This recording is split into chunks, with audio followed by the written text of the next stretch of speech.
ललिता निवास प्रकरणमा माधव नेपालले मुख खोले। जनतालाई मूल्य वृद्धिको भारी, आयल निगमलाई नाफाको भकारी। 6 महिना यता फरार सांसद कोइरीको खोजी कहाँ पुग्यो? यसबारे महत्त्वपूर्ण जानकारी। भारतलाई थप 300 मेगावाट बिजुली बेच्न नयाँ प्रसारण लाइन तय। विशेषज्ञ चिकित्सकको हाहाकार, स्टाफ नर्स आवश्यकता भन्दा बढी। मनाङ एयरको हेलिकप्टर दुर्घटनाको छानबिन गर्न सरकारले बनाए समिति। शाखा अधिकृतको पहिलो चरणको परीक्षाको नतिजा सार्वजनिक।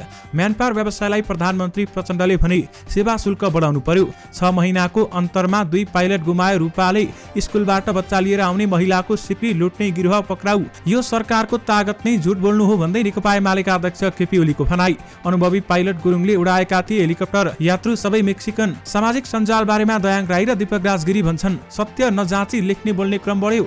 ललिता निवास प्रकरणमा बदमाशी गर्नेले दण्ड पाउनुपर्छ, सरकारलाई हाम्रो साथ छ भन्दै माधव कुमार नेपालको भनाई। प्रचण्ड नेतृत्वको सरकारमा जनमत पार्टी सहभागी हुँदै ललिता निवास प्रकरणमा भूमि विभागका तत्कालीन महानिर्देशक र इन्जिनियर पक्राउ। रुस र अफगानिस्तानमा पनि हेलिकप्टर उडाएका अनुभवी पाइलट थिए चेतबहादुर। काठमाडौँ महानगरभित्र +2 पास मात्रै सञ्चालन गर्न नपाइने प्रस्ताव पेश। छोरीलाई बलात्कार गर्ने बुवालाई 33 वर्ष कैद सजाय। दुर्गा प्रसाईलाई धम्काएर 30 करोड मागेको आरोपमा पक्राउ परे रमेश गुरुङ। ललिता निवास जग्गा प्रकरण अपडेट। मेनबहादुर गुरुङको बयान, मैले जग्गा किनेको हुँ, गल्ती गरेको छैन। मन्त्री हेरफेरको मुडमा प्रधानमन्त्री प्रचण्ड। विद्यालय कर्मचारी र सरकारबीच 5 बुँदे सहमति। आन्दोलन स्थगित। वारेस राख्न बालेनले दिएको निवेदन सर्वोच्चद्वारा अस्वीकार। मनाङ एयरको हेलिकप्टरमा सवार 6 जनाकै मृत्यु। भ्रष्टाचार मुक्त देश बनाउने अठुट कुनै पनि हावाहुरीले रोकिन्न भन्दै प्रधानमन्त्री प्रचण्डको भनाई। बालेन शाहले पाएनन् वारेसको अनुमति, आफै सर्वोच्च धाउनुपर्ने। महाकाली नदीको सतह बढ्यो, स्थानीयवासी त्रसित। मनाङको हेलिकप्टर दुर्घटना सबै काठमाडौँ ल्याइयो। विद्यासुन्दर शाक्यले नसकेको धुम्रपान र प्लास्टिकको प्रयोग रोक्न सक्लान् त बालेन शाहले? यसबारे महत्त्वपूर्ण जानकारी। सरकारले धानको समर्थन मूल्य तोक्यो। पाकिस्तानमा बाढी, 6 जनाको मृत्यु, 9 जना घाइते। दर्शक महानुभावहरू नमस्कार। स्मार्ट खबरको न्युज अपडेटमा यहाँहरूलाई हार्दिक स्वागत छ। म आर्यन न्युपानी। आज मिति विक्रम सम्वत 2080 साल असार 27 गते बुधबार, इस्वी सम्वत 2023 जुलाई 12 तारिक। सदाझै आज पनि हामी उपस्थित भइसकेका छौँ आजका मुख्य समाचार, ब्रेकिङ न्युज अपडेट लगायत तपाईलाई काम लाग्ने हेर्नै पर्ने महत्त्वपूर्ण समाचारहरू लिएर हाम्रो मेहनतका लागि यो भिडियोमा एउटा लाइक अवश्य गर्नुहोला। दर्शक महानुभावहरू, पल पलको न्युज अपडेटका लागि अहिलेसम्म हाम्रो च्यानललाई सब्स्क्राइब गर्नुभएको छैन भने कृपया सब्स्क्राइब गर्नुहोस् अनि नजिकै आउने बेल आइकनलाई क्लिक गर्नुहोला। दैनिक रूपमा हेर्नुहुन्छ भने रेगुलर भनेर लेखिदिनु होला। आज पहिलोचोटि हेर्दै हुनुहुन्छ भने फर्स्ट टाइम भनेर लेख्नु होला। दर्शक महानुभावहरू, देशभित्रबाट हेरिरहनु भएको छ भने आफू रहेको गाउँ ठाउँ सहर अनि जिल्लाको नाम लेखिदिनु होला। यदि विदेशमा हुनुहुन्छ भने कुन देशबाट हामीलाई हेरिरहनु भएको छ त्यो कुरा पनि तलको कमेन्ट बक्समा कमेन्ट गर्नुहोला। आउनुहोस् दर्शक महानुभावहरू, आजका मुख्य समाचार सुरु गरौँ। काठमाडौँ महानगरपालिकाका मेयर बालेन शाहको प्रसङ्गबाट। सर्वोच्च अदालतले काठमाडौँ महानगरपालिकाका मेयर बालेन शाहलाई वारेस मार्फत मुद्दा लड्न अस्वीकार गरेको छ। अदालतको अवहेलना मुद्दामा उक्त आदेश दिँदै आफै उपस्थित भएर तारिख लिन भनेको हो। उनले वारेस राखेर मुद्दा लड्न अनुमति माग गरेका थिए। अधिवक्ता वर्षा कुमार झाले बालेन शाह विरुद्ध अवहेलना मुद्दा दायर गरेकी थिइन् भने रिटमा यसअघि सर्वोच्चले कारण देखाउ आदेश जारी गरेको थियो। सर्वोच्चले अदालतको अवहेलना हुने गरी दिएको अभिव्यक्ति बारेमा जवाब दिन भनेको थियो। भारतीय फिल्म आदि पुरस्कार विषयमा बालेनले आपत्ति जनाउँदै काठमाडौँमा प्रदर्शन गर्न रोक लगाएका थिए। तर उच्च अदालत पाटनले बदर गर्दै काठमाडौँमा चल्न नदिने अडान कायम राखेका थिए। यस्तै उनले राष्ट्रियताका सवालमा अदालत र न्यायाधीशलाई पनि नमान्ने टिप्पणी गरेका थिए। उक्त टिप्पणीलाई आधार बनाउँदै अदालतमा मुद्दा परेको थियो। आफ्नै नेतृत्वको सरकारले 13 वर्षपछि गरेको विवादास्पद निर्णय बारेमा पूर्व प्रधानमन्त्री माधव कुमार नेपालले मुख खोलेका छन्। बारम्बार प्रश्न उठ्दा मन रहेका पूर्व प्रधानमन्त्री माधव कुमार नेपालले पाल्पामा पत्रकारसँग कुरा गर्दै आफ्नो सरकारले गरेको काम समेतको बचाउ गरेका छन् भने आफू प्रधानमन्त्री हुँदा ललिता निवासको जग्गा सरकारी हो या होइन भनेर कानुन सम्मत रूपमा छुट्याइएको जिकिर गर्दै उनले भने त्यो निर्णय विपरीत अन्य निकायबाट सरकारी जग्गालाई व्यक्तिको भनेर निर्णय गर्छ भने त्यसको जिम्मेवार को हुने हो भन्दै प्रश्न गरेका छन्। ललिता निवास प्रकरणको अनुसन्धान गरिरहेका सिआइबीका अनुसार 2049 देखि 2070 सालसम्म ललिता निवासको 143 रोपनी सरकारी जग्गा व्यक्तिका नाममा दर्ता भएको छ। पछिल्लो समय माधव कुमार नेपालको नाम समेत मुछिन थालेपछि मुख खोलेका हुन्। सरकारले मनाङ एयरको हेलिकप्टर दुर्घटना बारेमा छानबिन गर्न समिति गठन गरेको छ। सिंहदरबार स्थित प्रधानमन्त्री तथा मन्त्री परिषद कार्यालयमा बसेको मन्त्री परिषद बैठकले सो घटना बारेमा दुःख व्यक्त गर्दै पर्यटन मन्त्रालयका सहसचिव बुद्धि सागर लामिछानेको नेतृत्वमा छानबिन समिति गठन गरेको हो। उनले भनेका छन्, आज असाध्यै दुःखद घटना तपाईँ हामी सबैलाई थाहा छ। मेक्सिकोका नागरिकहरू बोकेको मनाङ एयरको हेलिकप्टर दुर्घटना भएको छ। उनले भनिन्, यसप्रति मन्त्री परिषद बैठकले सबै मृतकहरूप्रति हार्दिक श्रद्धाञ्जली अर्पण गरेको छ भने यसमा पर्यटन मन्त्रालयका सहसचिव बुद्धि सागर सागर लामिछानेको नेतृत्वमा एउटा छानबिन समिति गठन गरिएको छ। बैठकले सो घटनाप्रति दुःख व्यक्त गर्दै मृतकहरूप्रति श्रद्धाञ्जली अर्पण गरेको सञ्चार तथा सूचना प्रविधि मन्त्री एवं नेपाल सरकारकै प्रवक्ता रेखा शर्माले जानकारी दिनुभएको छ। मनाङ एयरको 9NMV हेलिकप्टरको दुर्घटना हुँदा सवार 6 जनाकै मृत्यु भएको छ भने सोलुखुम्बुको लुक्ला स्थित सुर्खेबाट उडेको हेलिकप्टर लिखुपिके गाउँपालिकामा दुर्घटना हुँदा 6 जनाको मृत्यु भएको कोशी प्रदेशका DIG राजेशनाथ पास्तलाले समेत जानकारी दिइसक्नु भएको छ। प्रधानमन्त्री पुष्पकमल दाहाल प्रचण्डले भ्रष्टाचार मुक्त देश बनाउने अठोट कुनै पनि हावाहुरीले नरोकिने बताएका छन्। आफ्नो अफिसियल फेसबुक पेजमा कभर तस्बिर राख्दै उनले सरकार भ्रष्टाचार विरुद्धको महालडाईमा रहेको बताएका छन् भने हामी भ्रष्टाचार विरुद्धको महालडाईमा छौं। भ्रष्टाचार मुक्त देश बनाउने हाम्रो अठोट कुनै पनि हावाहुरीले रोकिन्न। प्रधानमन्त्री प्रचण्डले भनेका छन्, जति दिन काम गर्छु देशको माटोलाई शरीरमा राखेर जनताका लागि गर्छु। पछिल्लो समय सरकारले विभिन्न भ्रष्टाचारका मुद्दामा संलग्नहरूलाई कारबाहीको प्रक्रिया अगाडि बढाएको छ। भुटानी शरणार्थी ललिता निवासको जग्गा लगायतमा संलग्नहरू धमाधम पक्राउ पर्न थालेका छन् भन्दै उहाँले बताउनुभयो। मनाङ एयरको हेलिकप्टर दुर्घटनामा ज्यान गुमाएका सबै 6 जनाको शव काठमाडौँमा ल्याइएको छ। अन्य कम्पनीका हेलिकप्टरबाट पाइलट चेत गुरुङ सहित 5 जना मेक्सिकन पर्यटकको शव मंगलबार साँझ काठमाडौँ झारिएको हो। ती सबै शव महाराजगञ्ज स्थित त्रिवी शिक्षण अस्पतालमा पोस्टमार्टमका लागि राखिनेछ भने रुखमा ठोकिएर दुर्घटना हुँदा केही शवहरू नचिनिने अवस्थाका छन्। सोलुखुम्बुको सुर्खेबाट बिहान 10:05 उडेको हेलिकप्टर त्यसको 8 मिनेटपछि दुर्घटनामा परेको थियो। दर्शक महानुभावहरू, यो घटना मंगलबारको हो। दर्शक महानुभावहरू, जनताले मूल्य वृद्धिको भारी बोकिरहेका छन् र आयल निगमले नाफामाथि नाफा कमाइरहेको छ। सरकारले 25 फागुन 2079 दुधको उपभोक्ता मूल्य बढायो। 1 लिटरमा 86 बाट एकैपटक 14 रुपियाँ मूल्य बढाएर 100 रुपियाँ पुर्याइयो। त्यसरी मूल्य बढाउनु अघि 3 महिना लगाएर कृषि तथा पशुपक्षी विकास मन्त्रालय मातहतको राष्ट्रिय दुग्ध विकास बोर्डले एउटा अध्ययन गरेको थियो। सो अध्ययनले पेट्रोलियम पदार्थको मूल्य वृद्धिका कारण दुध उत्पादक किसानको लागत झण्डै दोब्बर भएको निष्कर्ष निकालेको थियो। त्यही अध्ययनका आधारमा दुधको मूल्य बढाइएको थियो। गएको 1 वर्षमा इन्धनको मूल्य बढेकाले सार्वजनिक सवारी साधन, हवाई भाडादेखि चुलो चौको समेतमा महँगीको असर परेको छ। अन्तर्राष्ट्रिय बजारमा कच्चा तेलको मूल्य बढाउँदा नेपालमा पनि इन्धनको मूल्य बढाउने तर बाहिर घट्दा यहाँ नघटाउने नेपाल आयल निगमको रवैया यसमा जिम्मेवार देखिन्छ। गत आर्थिक वर्षमा 38 अर्ब घाटामा गएको नेपाल आयल निगम यो वर्ष भने 11 महिनाकै 40 अर्ब नाफा कमाइसकेको छ। यति नाफा कमाइरहँदा पनि जनताले मूल्य वृद्धि भोगिरहनु परेको छ। पोखरा कास्कीको रूपा गाउँपालिकाले 6 महिनाको अन्तरालमा हवाई दुर्घटनाबाट 2 जना सिनियर पाइलट गुमाएको छ। करिब 6 महिनाको अवधिमा रूपा गाउँपालिकाले पाइलट कमल केसी र चेतबहादुर गुरुङलाई हवाई दुर्घटनामा गुमाएको हो। माघमा पोखरामा भएको यति एयरलाइन्स दुर्घटनामा पाइलट केसीलाई गुमाएको 6 महिनामै अर्का हेलिकप्टर पाइलट चेतबहादुर गुरुङको दुर्घटनामा निधन भएको हो। पाइलट गुरुङले मंगलबार सोलुखुम्बुमा भएको मनाङ एयरको हेलिकप्टर दुर्घटनामा ज्यान गुमाएका हुन् भने हवाई दुर्घटनामा ज्यान गुमाएका दुवै पाइलटको जन्म रूपा गाउँपालिकामा भए पनि काठमाडौँ कर्मथलो बनाएका थिए। मनाङ हेलिकप्टरका सञ्चालक मुक्ति पाण्डेका अनुसार चेतबहादुर गुरुङ सिनियर पाइलट हुन् भने गुरुङले सोमबार काठमाडौँ स्थित त्रिभुवन अन्तर्राष्ट्रिय विमानस्थलबाट बिहान 11 बजे 5 जना मेक्सिकनलाई लुक्ला लगेर गएका थिए। ती मेक्सिकन माउन्टेन फ्लाइटका लागि गएका थिए। अस्ति उनीहरू लुक्लामै बसे। मंगलबार बिहान 6 बजे उनीहरू माउन्टेन फ्लाइटका लागि गए। माउन्टेन फ्लाइट सकेपछि उनी काठमाडौँ फर्किन लागेका थिए भने उनीहरूलाई लिन पाइलट गुरुङ नै गएका थिए। काठमाडौँ फर्कने क्रममा 10:15 बजे हेलिकप्टर सम्पर्कविहीन भएको थियो। दर्शक महानुभावहरू, मनाङ एयरको हेलिकप्टर उडाउनु अघि उनले रुस र अफगानिस्तानमा समेत हेलिकप्टर उडाएका थिए, जसका कारण उनको अनुभव लामो र धेरै रहेको कम्पनीका सञ्चालक पाण्डे बताउँछन्। त्यति अनुभव हुँदा पनि कसरी हेलिकप्टर क्रास भयो यसबारेमा थप अनुसन्धान हुनेछ भन्दै उहाँले बताउनु भएको छ। काठमाडौँ महानगरपालिकामा +2 मात्र सञ्चालन गर्न नपाइने कानुन बनाउने प्रस्ताव पेश भएको छ। महानगरभित्र +2 मात्रै सञ्चालन गरेका विद्यालयहरूले अबदेखि कक्षा 10 सम्म पनि पढाउनु पर्ने गरी कानुन संशोधन गर्ने वडा अध्यक्ष मच्चा राजा महर्जनले नगरसभामा प्रस्ताव पेश गरेका हुन्। बुधबार राष्ट्रिय सभागृहमा आयोजित महानगरपालिकाको 13 नगरसभामा वडा नम्बर 23 का वडा अध्यक्ष तथा विधान समिति संयोजक महर्जनले काठमाडौँ महानगरपालिका शिक्षा ऐन 2075 संशोधन प्रस्ताव पेश गरेका छन्। नगरसभालाई सम्बोधन गर्दै उनले भने, मर्ज भएका विद्यालयले भने एउटै नाममा राख्ने गरी मैले संशोधन प्रस्ताव गरेको छु। उनले प्रस्ताव गरेको संशोधन नगरसभाले पारित गर्यो भने यो कानुनका रूपमा लागू हुन्छ। यस्तो व्यवस्था पास भए 1 वर्षभित्र लागू गरिसक्नुपर्ने प्रस्तावमा उल्लेख भएको पनि उनले बताएका छन्। विशेष गरी काठमाडौँ महानगरपालिकाभित्र +2 मात्रै सञ्चालन गर्न नपाइने प्रस्ताव पेश भएको छ।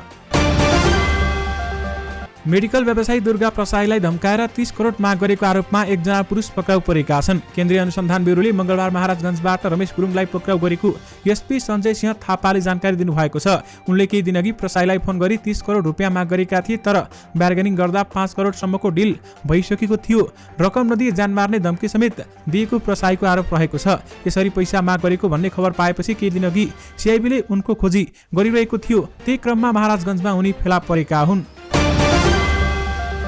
बालुवाटार स्थित ललिता निवास क्याम्प भित्रको सरकारी जग्गा हिनामिना आरोपमा भाटभट्नी सुपरमार्केटका सञ्चालक मिनबहादुर गुरुङ थुनामा छन्। केन्द्रीय अनुसन्धान ब्युरोले उनी विरुद्ध संगठित सरकारी छाप र लिखित फिर्ती मुद्दा चलाएको छ भने ब्युरोका अधिकृतहरूले गुरुङमाथि 2वटा विषयमा अनुसन्धान गरिरहेका छन्। सिआइबीको मुद्दा नम्बर 24 अन्तर्गत जग्गा फिर्ता र मुद्दा नम्बर 27 अन्तर्गत निवास परिसर विस्तार सट्टापट्टा र सुद भर्ना सम्बन्धी कसुरमा उनी संलग्न छन्। करिब 137 रोपनी जग्गा हिनामिनामा उनी समेत संलग्न रहेको केन्द्रीय अनुसन्धान ब्युरोको निष्कर्ष रहेको छ। तर ललिता निवास प्रकरणमा आफ्नो कुनै पनि गल्ती नभएको गुरुङले जिकिर गरेका छन्। ललिता निवासमा क्याम्प भित्रको जग्गा मैले किनेको हो बयानमा मिनबहादुरले भनेका छन्। गल्ती गरेको छैन। सरकारको जग्गामा मैयानी हक नलाग्ने भए पनि गुरुङले नक्कली मोही खडा गरेर 29 रोपनी 15 आना जग्गा आफ्नो र कम्पनीको नाममा कायम गराएको भेटिएको छ। कनक शमशेर जबराको नामबाट 29 रोपनी 15 आना जग्गा मिनबहादुर निजको परिवार तथा भाटभट्नी डेभलपमेन्ट कम्पनी प्रालीको नाममा आएको भेटिएको ब्युरोकी आइजी किरण बज्राचार्यले हामीलाई बताएकी छन्। दर्शक महानुभावहरू, ललिता निवास क्याम्पको जग्गा रुक्म शमशेर समेतबाट किनेको गुरुङले बयानमा खुलाएका छन्। सुरुमा राणाहरूको जग्गा एकलौटी किनेको हुँ मिनबहादुरले बयानमा भनेका छन्। मलाई राणाहरूको जग्गा किन्नका लागि शोभाकान्त ढकाल, रामकुमार सुवेदी र युवराज कोइरालाले सहयोग गरेका हुन्। राणाहरूसँग जग्गाको कुरा कलकत्तासम्म गएको सम्झना छ। उनले भनेका छन्, मैले यसमा कुनै पनि गल्ती गरेको छैन। मलाई यो सरकारी जग्गा हो भन्ने थाहा पनि थिएन भन्दै उनले बयानमा भनेका छन्। प्रधानमन्त्री पुष्पकमल दाहाल प्रचण्ड पछिल्लो समय मन्त्री हेरफेर गर्ने तयारीमा लागेका छन्। जनमत पार्टीलाई सरकारमा ल्याउन उनले मन्त्री हेरफेर गर्न लागेको स्रोतले बताउँछ।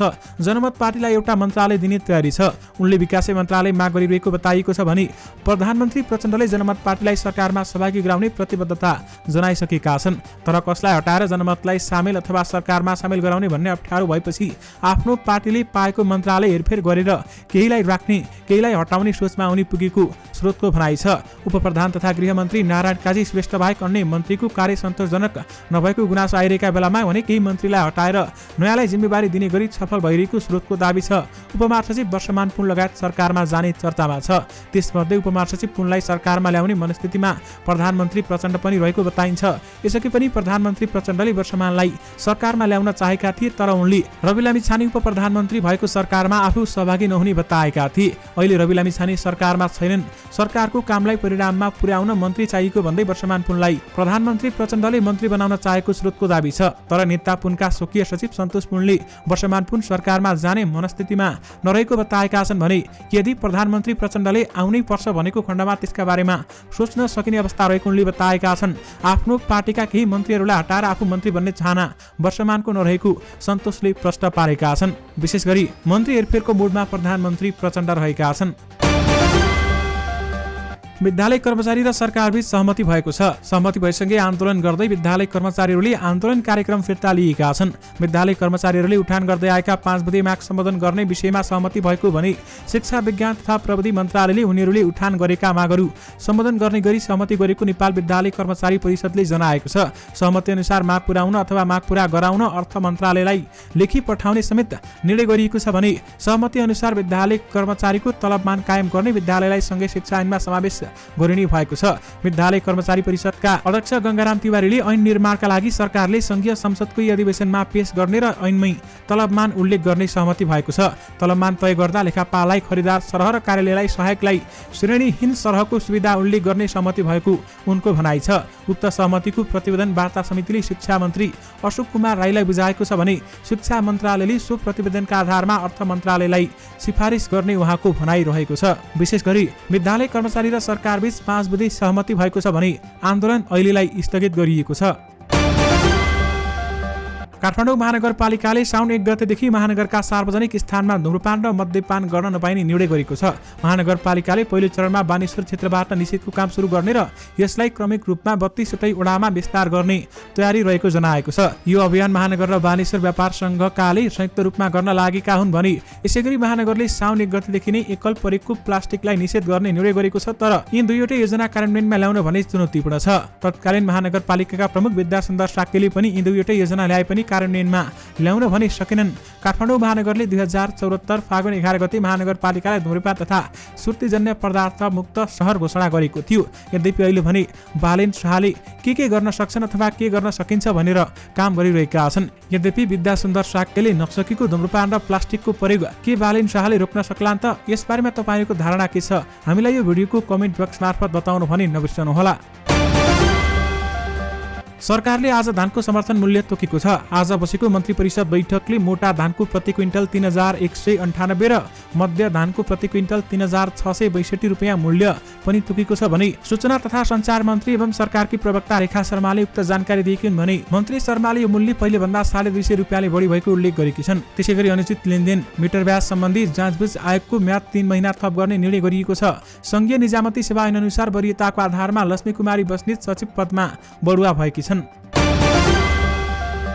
गृह मन्त्रालयबाट पक्राउ परी कानुनी दायरामा सर्कुलर जारी भए पनि प्रतिनिधि सभाका निलम्बित सदस्य लक्ष्मी महतो कोइरी प्रहरी सम्पर्कमा आएका छैनन्। 2077 मा जनकपुर उच्च अदालतले फौजदारी अभियोगमा पूर्वपक्षका लागि जेल चलान गर्नुपर्ने सजाय सुनाएदेखि फरार कोइरी पोहोर मङ्सिरको आम चुनावमा महोत्तरी 1 बाट जितेका थिए भने मधेस आन्दोलनका क्रममा 25 भदौ 2072 मा महोत्तरीमा झडप हुँदा जलेश्वर बेस क्याम्पमा कार्यरत सशस्त्र प्रहरी असै थमक बिक घाइते भएका थिए। उनलाई उपचारका लागि लिएर गएको एम्बुलेन्समाथि आक्रमण भएको थियो। आक्रमणकारीले एम्बुलेन्सबाट उनलाई निकालेर हत्या गरेर एम्बुलेन्स जलाएका थिए। थमन हत्याको आरोप लागेका कोइरी निर्वाचित भएपछि 3 पटक संसद भवन छिरेको रेकर्ड छ। 7 पुस 2079 मा प्रतिनिधि सभा सदस्यहरूको शपथ ग्रहण कार्यक्रममा पनि शरीक हुन उनी नयाँ बानेश्वर स्थित संसद भवन छिरेका थिए। त्यसपछि 25 पुसमा बसेको प्रतिनिधि सभाको पहिलो बैठक र 26 पुसको दोस्रो बैठकमा समेत कोइरी उपस्थित भएका थिए। दर्शक महानुभावहरू, संसदसँग पनि कोइरी सम्पर्क छैनन् भन्दै बताइएको छ भने 6 महिना यता फरार सांसद कोइरीको खोजी कहीँ पनि नपुगेको बताइएको छ। यसबारेमा थप अनुसन्धान भइरहेको छ र अहिले कोइरी भने निलम्बनमा रहेका छन्। भारतसँग अन्तर्देशीय विद्युत व्यापारका लागि नेपालले प्रसारण लाइनहरू पाउने भएको छ। भारतका केन्द्रीय प्रसारण लाइन मार्फत मात्रै अब भारतीय राज्यको लाइनहरू मार्फत पनि बिजुली व्यावसायिक निर्यातको बाटो खुलेको हो। हाल प्रयोगमा रहेको 400 केबीको ढल्के बगर मुजफ्फरपुर अन्तर्देशीय प्रसारण लाइनबाट थप विद्युत निर्यात गर्ने क्षमताले नधान्ने भए पनि बिहारसँग जोडिएका 4वटा 132 केबी प्रसारण लाइन पनि अन्तर्देशीय विद्युत व्यापारका लागि प्रयोग गर्न PTC इन्डिया र नेपाल विद्युत प्राधिकरण बीच सहमति भएको हो। गत 28 जुनमा बिहारसँग जोडिएका नेपालका 4वटा प्रसारण लाइनबाट 300 मेगावाट विद्युत व्यापार गर्न PTC इन्डिया र नेपाल विद्युत प्राधिकरणले सहमति जनाएका हुन्। भारतलाई थप 300 मेगावाट बिजुली बेच्न नयाँ प्रसारण लाइन तय भएको छ। लोकसेवा आयोगले शाखा अधिकृत पदका लागि लिएको पहिलो चरणको परीक्षाको नतिजा सार्वजनिक भएको छ। आयोगले असार 16 गते लिएको लिखित परीक्षाको नतिजा आज सार्वजनिक गरेको हो। आयोगका अनुसार पहिलो चरणको परीक्षामा सहभागी भएका 15,984 जना परीक्षार्थीहरू मध्ये 5,967 जना पास भएका छन्। 10 जना परीक्षार्थीको परीक्षा भने उत्तर पुस्तिकामा कि उल्लेख नगरेकाले रद्द भएको आयोगले जनाएको छ भने पहिलो चरणमा पास भएकाहरू साउन 25 गते हुने दोस्रो चरणको परीक्षामा सहभागी हुन पाउनेछन्। दोस्रो चरणको परीक्षामा छनौट भएकाहरूले साबिकै प्रवेश पत्रबाट आयोगका धनकुटा, जलेश्वर, काठमाडौँ, पोखरा, बुटवल, सुर्खेत र दिपायल कार्यालयहरूले तोक्ने परीक्षा केन्द्रमा मात्र सहभागी हुन पाउनेछन्। विशेष गरी शाखा अधिकृतको पहिलो चरणको परीक्षाको नतिजा सार्वजनिक भएको छ। म्यानपावर व्यवसायीहरूले वैदेशिक रोजगारीमा जाँदा श्रमिकसँग लिने सेवा शुल्क वृद्धि गर्न सरकारसँग माग गरेका छन्। मंगलबार प्रधानमन्त्री पुष्पकमल दाहाल प्रचण्डलाई भेटेर नेपाल वैदेशिक रोजगार व्यवसायी संघले विभिन्न मागहरू राखेको छ भने श्रम, रोजगार तथा सामाजिक सुरक्षा मन्त्रालयले बढीमा 10,000 मात्रै सेवा शुल्क लिन पाइने नियम बदल्न गृह कार्य गरिरहँदा व्यवसायीहरू प्रधानमन्त्री प्रचण्ड भेट्न पुगेका हुन्। अब म्यानपावरले लिन पाउने सेवा शुल्क बढाएर कम्तीमा पनि 1 महिनाको तलब बराबर सेवा शुल्क लिन सक्ने व्यवस्था गर्न श्रम मन्त्रालयले तयारी अगाडि बढाएको छ। संघका अध्यक्ष राजेन्द्र राजेन्द्र भण्डारीको नेतृत्वमा प्रधानमन्त्री कार्यालय पुगेको टोलीले म्यानपावर कम्पनीले वार्षिक 100 जना कामदार पठाउनु पर्ने बाध्यकारी व्यवस्था हटाउन माग गरेका छन्।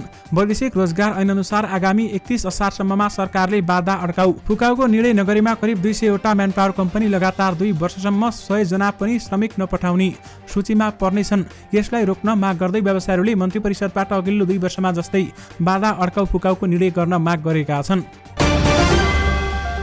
स्कुलमा बालबालिका लिन गएका महिलाको घाँटीमा लगाएका सिक्री लुटपाट गर्ने समूहलाई प्रहरीले पक्राउ गरेको छ। ललितपुर महानगरपालिकामा असार 17 देखि 19 गतेसम्म 4 वटा घटना भएको थियो र ललितपुर प्रहरीका अनुसार 17 गते अपराह्न 4:15 बजे ललितपुर 10 महर्जन गल्लीमा पेम्बा कुमारी तामाङको सुनको सिक्री लुटपाट प्रयास भएको थियो भने पौने 5 बजे वडा नम्बर 11 की मीना साकीको भएको थियो। दर्शक महानुभावहरु, यसै क्रममा स्कुलबाट बच्चा लिएर आउने महिलाको सिक्री लुट्ने समूह भने अहिले पक्राउ परिसकेको छ। नेकपा एमालेका अध्यक्ष केपी शर्मा ओलीले सरकारको तागत नै झुट बोल्नु भएको बताएका छन्। पार्टीको बागमती प्रदेश कमिटी बैठकलाई सम्बोधन गर्दै अध्यक्ष केपी ओलीले आफ्नो पार्टी विरुद्ध भ्रम छर्ने षड्यन्त्र भइरहेको बताएका छन्। पशुपतिनाथ मन्दिरमा सुन भनेर पित्तलको जलहरी राखेको भनेर प्रचार गरिएको तथा मिटर ब्याज सम्बन्धी अध्यादेश रोकेको भनेर प्रचार गरेको भन्दै उनले असन्तुष्टि जनाएका छन्। केटाकेटीको बल नै रुनमा हुन्छ, बाआमाले टेरेन भने रोएर आफ्नो पक्षमा पर्छ। उनले अघि भने अहिलेको सरकारको तागत झुट बोल्ने, अफवाह फैलाउने हो, गठबन्धन यही देखिन्छ भन्दै उहाँले बताउनुभयो।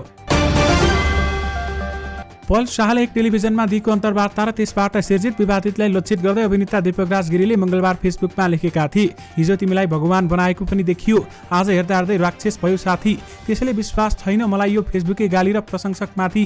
पछिल्लो समय सामाजिक सञ्जालमा उनी गरेका प्रशंसा र गालीको प्रवृत्तिलाई लिएर अभिनेता गिरीले व्यक्त गरेको असन्तुष्टि हो। उनी सामाजिक सञ्जालमा धेरै गाली खाने सेलिब्रिटी मध्ये पर्छन्। आदिपुरुष विवादित लक्षित एक फेसबुक स्ट्याटसमा पनि उनी विरुद्ध लक्षित गालीको बारे नै आएको थियो। दीपकले पोस्ट गरेको पछिल्लो पोस्टमा समेत व्यापक टिप्पणी आइरहेका छन्। कतिपय फिल्मकर्मी र इन्फ्लुएन्सरले समेत उनको पोस्टमा टिप्पणी गर्दै विभिन्न प्रतिक्रिया दिइरहेका छन्। चपली हाइट निर्माता तथा गायक अर्जुन कुमारले टिप्पणी गरेका छन्, कसैको लागि खेती हो फेसबुक दाई। मंगलबार केही मिडियासँग कुरा गर्दै अभिनेता दयाङ राईले पनि सामाजिक सञ्जाल लक्षित टिप्पणी दिएका छन्। यति बेलामा फिल्म हात्ती छापको छायाङ्कनमा व्यस्त दयाङले सामाजिक सञ्जालले कलाकारलाई मात्र होइन समाजमा समेत विध्वंस मचाइरहेको बताएका छन् र मानिसले सत्य चेक नगरी लेख्ने र बोल्ने काम गरिरहेको उनको भनाइ रहेको छ। प्रधानमन्त्री पुष्पकमल दाहाल प्रचण्ड नेतृत्वको सरकारमा सीके राउत नेतृत्वको जनमत पार्टी सहभागी हुने भएको छ। सरकारमा सहभागी हुन जनमतले अनिता देवी शाहलाई सिफारिस गरेको पार्टीका अध्यक्ष सीके राउतले हामीलाई बताएका छन् भने प्रधानमन्त्रीले केही दिन पहिले नै हाम्रो पार्टीका तर्फबाट नाम माग्नु भएको थियो, हामीले बुझाएका छौं। उनले भने मन्त्रालय र शपथको भने टुङ्गो लागिसकेको छैन। उहाँले भन्नुहुन्छ होला गत पुसमा प्रधानमन्त्री प्रचण्डको नेतृत्वको सरकारमा सहभागी भएको जनमत चैतमा सरकार छाडेको थियो भने जनमत तर्फबाट मन्त्री बनेका खानेपानी मन्त्री अब्दुल खानले चैत 17 गते राजीनामा दिएका थिए। विशेष गरी प्रचण्ड नेतृत्वको सरकारमा जनमत पार्टी सहभागी हुँदैछ।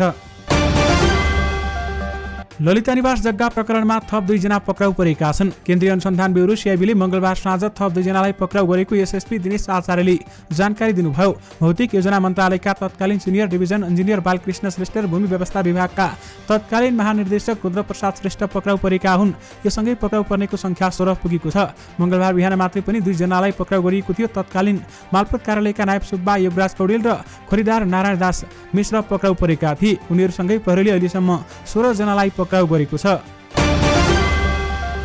छोरीलाई बलात्कार गर्ने बुवालाई दैलेख जिल्ला अदालतले 33 वर्ष कैद सजाय फैसला सुनाएको छ। जिल्ला न्यायाधीश बलराम लम्सालको इजालतले सोमबार उक्त फैसला गरेको भनी दैलेखका 50 वर्षीय ती बाबुले 17 वर्षीय आफ्नी छोरीलाई 2079 चैत 1 गते बलात्कार गरेका थिए भने चैत 21 गते बालिका पक्षले जिल्ला प्रहरी कार्यालयमा जाहेरी दिएको थियो। 21 गते नै प्रहरीले अभियुक्त बुवालाई पक्राउ गरेको थियो। बलात्कार पुष्टि भएपछि बुवालाई हाडनाता करणी मुद्दामा 25 वर्ष र उमेर अनुसारको करणी मुद्दामा 8 वर्ष गरी 33 वर्ष कैद सजाय सुनाएको हो। गुणस्तरीय स्वास्थ्य सेवाका लागि स्वास्थ्य जनशक्ति चिकित्सक नर्स मिडवाइफ सन्तुलित हुनुपर्छ।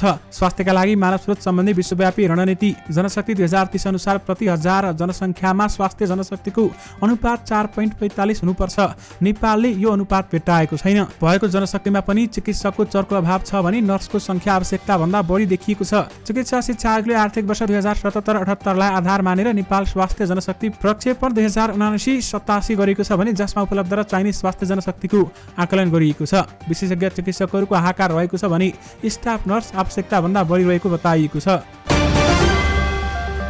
पाकिस्तानमा विगत 24 घण्टामा मनसुनी वर्षाका कारण आएको बाढीका कारण कम्तीमा 6 जनाको मृत्यु हुनुका साथै अन्य 9 जना घाइते भएको राष्ट्रिय प्रकोप व्यवस्थापन प्राधिकरण NDMA ले जनाएको छ। बाढी सम्बन्धी छुट्टा-छुट्टै घटनामा ज्यान गुमाएका मध्ये 3 महिला र 1 जना बालक रहेको NDMA ले जनाएको छ भने गत जुन 25 देखि सुरु भएको मनसुनी वर्षा र बाढीबाट पाकिस्तानमा हालसम्म 86 जनाले ज्यान गुमाएका छन् भने 151 जना घाइते भएका NDMA ले जनाएको छ। दर्शक महानुभावहरू, यो सँगै तपाईहरुमा आजका सबै मुख्य समाचारहरू राखिसकेका छौं। फेरि पनि तपाईहरुमा नयाँ मुख्य समाचारहरूको साथमा उपस्थित हुने नै छौं। अहिलेलाई भने मलाई बिदा दिनुहोस्। नमस्कार।